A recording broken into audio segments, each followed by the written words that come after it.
एक ऐसा शहर जहां आप मां को किराए पर ले सकते हैं, और एक ऐसा शख्स जिसे खुद को जिंदा साबित करने में 18 साल लग गए, और एक ऐसी डॉल्फिन जिसे एक लड़की से प्यार हुआ और जब उसे उस लड़की से जुदा किया गया तब उस डॉल्फिन ने जो किया उसे जानकर आप हैरान रह जाएंगे। और बॉलीवुड का एक ऐसा सुपरस्टार जो फिल्मी दुनिया में आने से पहले गुंडा हुआ करता था, कौन है वो सुपरस्टार? जानने के लिए बने रहिएगा हमारी आज की इस वीडियो के साथ अंत तक। नंबर 9। हमारे देश की कानून व्यवस्था भी बड़ी निराली है। उत्तर प्रदेश के रहने वाले एक जीवित शख्स को खुद को जीवित साबित करने में 18 साल लग गए। दरअसल पूरा मामला ये है कि लाल बिहारी नाम के इस शख्स के रिश्तेदारों ने पुश्तैनी जमीन हासिल करने के लिए उनका डेथ सर्टिफिकेट बनवा डाला। इस तरह से लाल बिहारी कानून की नजरों में मृत हो गए। लाल बिहारी को जब खुद के डेथ सर्टिफिकेट के बारे में पता चला तब उनके होश उड़ गए, जिसके बाद उन्हें खुद को जिंदा साबित करने के लिए कोर्ट में एक लंबी लड़ाई लड़नी पड़ी। एक जिंदा शख्स खुद को कोर्ट में आकर ये कहता रहा कि वो जिंदा है। इसके बावजूद कोर्ट को लाल बिहारी को जीवित घोषित करने में 18 साल लग गए। कोर्ट के द्वारा जिंदा घोषित किए जाने के 27 साल बाद 66 साल के लाल बिहारी अब फिर से 56 साल की अपनी पत्नी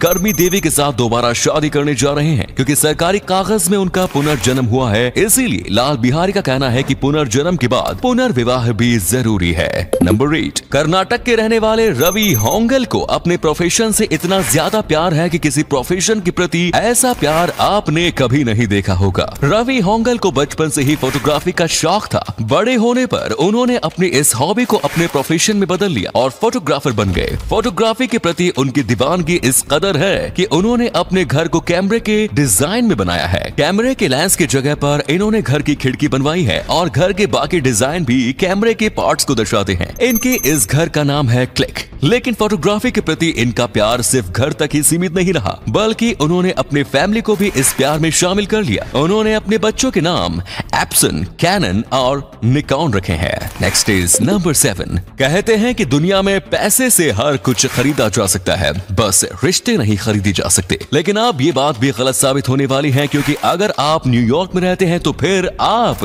अपने लिए माँ खरीद सकते हैं। ब्रुकलिन के रहने वाली नीना केनियली नाम की एक महिला ने इस सर्विस की शुरुआत की, जिसमें वो युवाओं को माँ किराए पर देती हैं। इस सर्विस से जुड़ी औरतें $40 प्रति घंटे की दर से अपनी माँ बन सकती हैं और फिर किराए की ये माँ रियल माँ की तरह आपके लिए घर का खाना बनाती है, आपके साथ बैठकर आपसे बातें करती है, आपकी बातें सुनती है, जरूरत पड़ने पर आपको सलाह भी देती है और आपकी काम में मदद भी करती है। शहर में अकेले रहने वाले युवाओं के लिए अपनी माँ की कमी को दूर करने का ये बेहतर तरीका है। Number 6। Dead man finger fungus एक ऐसा फंगस है जिसे देखकर अच्छे खासे इंसान के भी होश उड़ सकते हैं। ये फंगस जमीन के नीचे से इस तरह से निकलता है जिसे पहली नजर में देखने पर ऐसा लगता है कि किसी मरे हुए इंसान को दफनाने के बाद उसका हाथ बाहर निकल चुका है। इस तरह से दिखने के कारण ही इसका नाम डेड मैन फिंगर फंगस रखा गया। वैसे साइंटिफिकली इसे ज़ाइलेरिया पॉलीमोर्फा के नाम से जाना जाता है। ये खौफनाक फंगस फॉरेस्ट और वुडलैंड एरिया में पाया जाता है। आमतौर पर यह फंगस सड़ चुके पेड़ की जड़ों से विकसित होता है।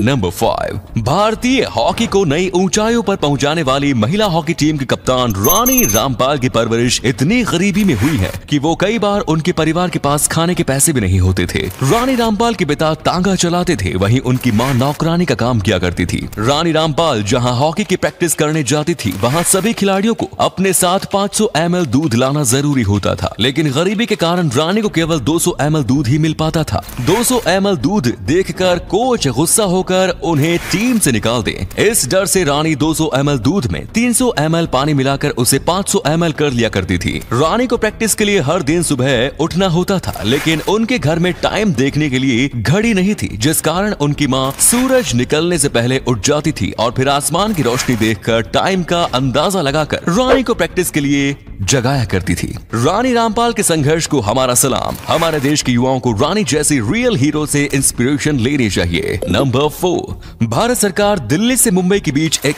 ऐसे एक्सप्रेस वे के निर्माण पर विचार कर रही है जिसके बन जाने के बाद ट्रांसपोर्टेशन की दुनिया में क्रांतिकारी बदलाव आ सकता है। भारत सरकार इन दोनों बड़े शहरों के बीच 1300 किलोमीटर लंबा ई हाईवे बनवाना चाहती है। इस ई हाईवे पर इलेक्ट्रिक बस और इलेक्ट्रिक ट्रक 120 किलोमीटर प्रति घंटे की स्पीड से चल सकते हैं। इस हाईवे पर पर 670 volt direct current overhead cables लगाए जाएंगे, जिसकी मदद से इलेक्ट्रिक ट्रक और बस चलते हुए ही अपनी बैटरी चार्ज कर सकेंगे। इस आधुनिक हाईवे के बन जाने के बाद लॉजिस्टिक कॉस्ट में 70% तक की कमी आएगी। इसके साथ ही वक्त की भी बचत होगी और सबसे बड़ा फायदा तो एनवायरमेंट का होगा। इस तरह के ई हाईवे और इलेक्ट्रिक गाड़ियां देश में पोल्यूशन की समस्या को काफी हद तक कम कर सकती है। नंबर 3, फिल्मी दुनिया में आने वाले हर कलाकार के संघर्ष की अपनी एक अलग कहानी होती है, लेकिन संघर्ष की कहानी जो कहानी जैकी श्रॉफ की है उस पर यकीन करना आपके लिए मुश्किल हो सकता है। आपको जानकर हैरानी होगी कि जैकी श्रॉफ ने फिल्मी दुनिया में आने की कभी कोशिश भी नहीं की थी। वो एक लोकल गुंडा थे और गुंडागर्दी की दुनिया में ही मस्त थे। गुंडागर्दी की दुनिया में इन्हें जग्गू दादा के नाम से जाना जाता था। एक दिन जग्गू दादा बस स्टॉप पर बस के इंतजार में खड़े थे। इसी दौरान एक आदमी ने इन्हें टोका और उनसे पूछा कि मॉडलिंग करोगे। इस पर जैकी श्रॉफ ने कहा कि पैसे देगा। इस दिन के बाद से ही जैकी श्रॉफ की किस्मत बदल गई और वो जग्गू दादा से जैकी श्रॉफ बन गए। मॉडलिंग में उन्हें किस्मत से मौका तो मिल गया, लेकिन फिल्मी दुनिया में उन्हें अपनी पहचान बनाने में काफी मेहनत करनी पड़ी।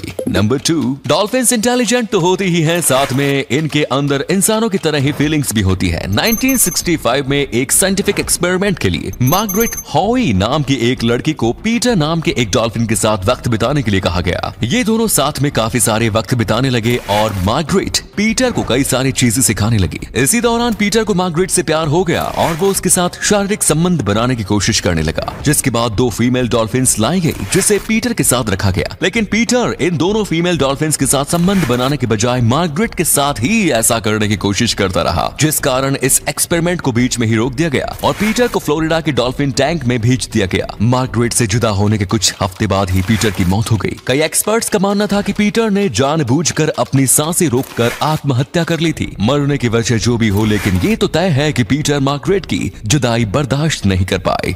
नंबर 1, इंसान की जिद क्या होती है वो आप इस तस्वीर को देखकर समझ सकते हैं। चीन के इस हाईवे के बीचों बीच मौजूद ये 5 मंजिला मकान एक ऐसे जिद्दी शख्स की है जो किसी भी कीमत पर अपना घर छोड़ने के लिए तैयार नहीं हुआ। सरकार ने इस शख्स को मुआवजे के तौर पर काफी सारे पैसे देने की कोशिश की, लेकिन इसने अपना फैसला नहीं बदला। दोनों ओर से हाईवे का निर्माण कार्य पूरा हो चुका था और बस ये घर इस हाईवे के चालू होने में दीवार बना हुआ था, लेकिन फिर भी ये शख्स घर खाली करने के लिए तैयार नहीं हुआ। लाख कोशिशों के बावजूद जब इस शख्स ने अपना घर खाली नहीं किया, तब हार मानकर घर के बगल से सड़क का निर्माण करना पड़ा। तो उम्मीद है आपको आज की वीडियो पसंद आई होगी। अगर हाँ तो वीडियो को लाइक करें। इनमें से कौन सा फैक्ट आपको सबसे ज्यादा अच्छा लगा कमेंट